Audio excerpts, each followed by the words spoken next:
అయ్యో గౌతమ్, నీ భార్య ఇంకొకరితో గోరింటాకు పెట్టించుకుంటుంటే చూసి ఆనందపడతావా లేదా జుట్టు పట్టుకుని బయటికి గంటేస్తావా? గౌతమ్, ప్రణవి పెళ్లి ఆపేద్దాం అనుకుంటున్నాను. నువ్వు పడి నరకం చూసి నా గుండెలు పగిలిపోతున్నాయి. బయటికి చెప్పుకోలేక నువ్వు పడుతున్న ఆవేదన చూసి తట్టుకోలేక ఈ పెళ్లి ఆపాలని నిర్ణయించుకున్నాను.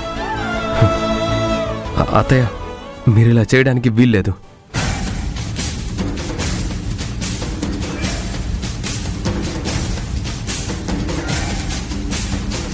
చూడు, నీ మేనత్తగా హక్కుతో అడుగుతున్నాను.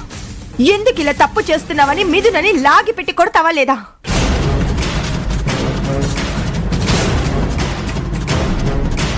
మామ్, ముందు మిథున సంగతి తేల్చాకే నేను పెళ్లి చేసుకుంటాను.